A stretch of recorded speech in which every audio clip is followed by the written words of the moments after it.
Welcome back, golfers. Today we're going to talk about the three main releasers in your golf swing, so stay tuned.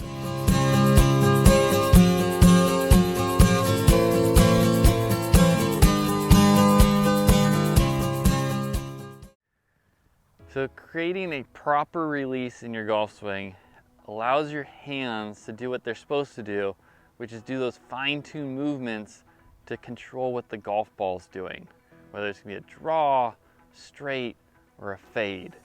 That's what the hands are designed for.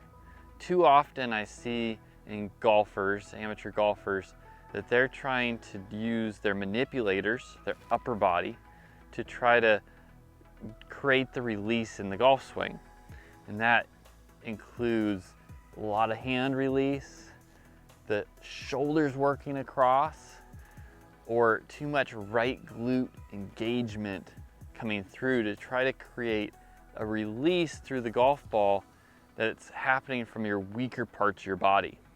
And this is also going to make it hard to control what the ball is doing. So instead, what we want to use is our three big releasers in our golf swing. And number one, and this is a simple one, something we've been working on a lot, is our hip, our lead hip, and our hip movement. So our glutes, our abs, our core are our strongest parts of our body. So when you're grabbing a driver or one of your longer clubs and you have all this dynamic weight that you're swinging, we need to be able to use strong muscles to get that club to work back to the inside.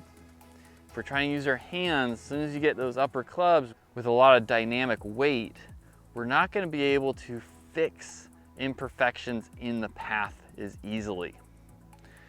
So what we want to do, number one, is allow our hips to do the work. So if you're watching that alignment stick, I want that club to work back to the inside as it comes through impact.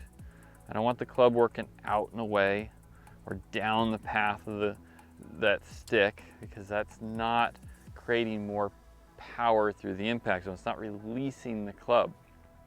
So as we come down and through, we're going to use this left hip, and I'm not going to move anything in my right hand, my trail hand, and just my lead hip. And you can see how that club works back to the inside with doing nothing but turning the hip back and counterbalancing our weight back behind us using our lead hip or using our hips. Engaging that lead glute as we do that. Right there, through the finish. Now the other thing that's happening when we're doing this is allowing our second releaser to do what it needs to do, and that is our particular lead shoulder. So we want that lead shoulder to be pulling back through the impact zone to allow that club to work back to the inside and stay connected through our lead side, that elbow. There, so number one, our hip, and that hip connects really well to our lead shoulder. Number two, our lead shoulder. Now number three. Number three is what controls the face, how the face is going to be released. And number three is going to be our forearms. So our third releaser in our golf swing should be our forearms. So our hip leads, number two, our shoulder, and then number three, our forearms are working down and through. And I did a great video on the lead elbow, on how it should be, how it helps to release, we want to keep it tucked to the body and aiming backwards, nice and straight, but aiming backwards, and it'll release over because that's a pivot point. So that's your pull, and then you got your trail hand, it's your push. So when you got your pull and you got your push, what you end up getting is a roll in those forearms, a roll, and it looks like the hands are doing a lot of the work there, but that's the forearms doing it. My hands really haven't done anything through there. And then that allows the face to release over, so you get that toe up position through finish. So creating a proper release in your golf swing allows your hands to do what they're supposed to do, which is do those fine-tuned movements to control what the golf ball is doing. that's what the hands should be doing. They're not the main releaser, because if you're using the hands to be the main releaser, it's bringing the handle more vertical at impact, and then you're hitting heavy shots or hitting right around the ball, whereas we want to make sure we got forward shaft length hitting down through that golf ball and in a powerful position when we get to impact.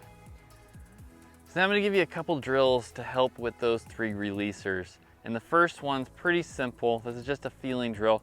We can do this through the at-home drills, which I can link up into the corner, or you can do this hitting golf balls. Just grab a large towel, fold it up, give a couple rolls to it.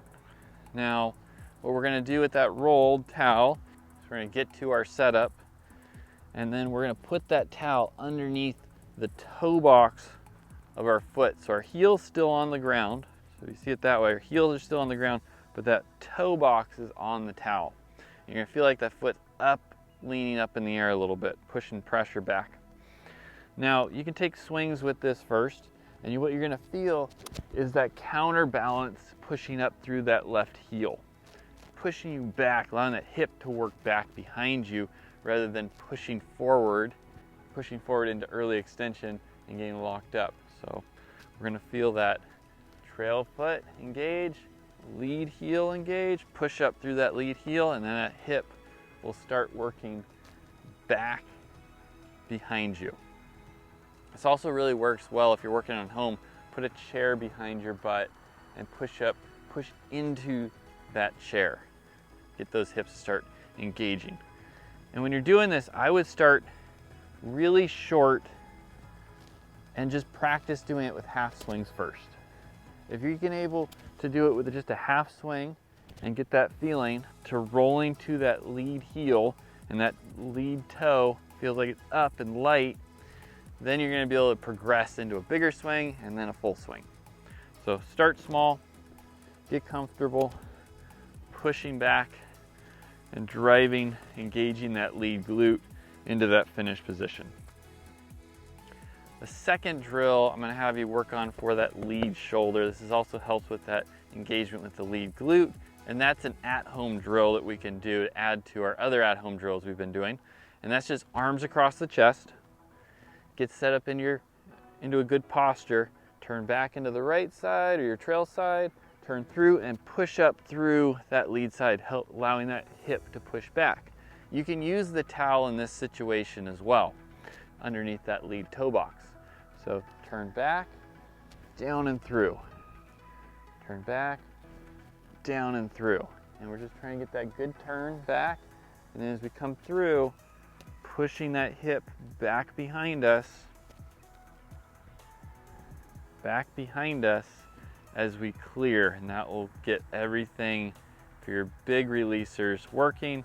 And this is a big movement area for that left shoulder.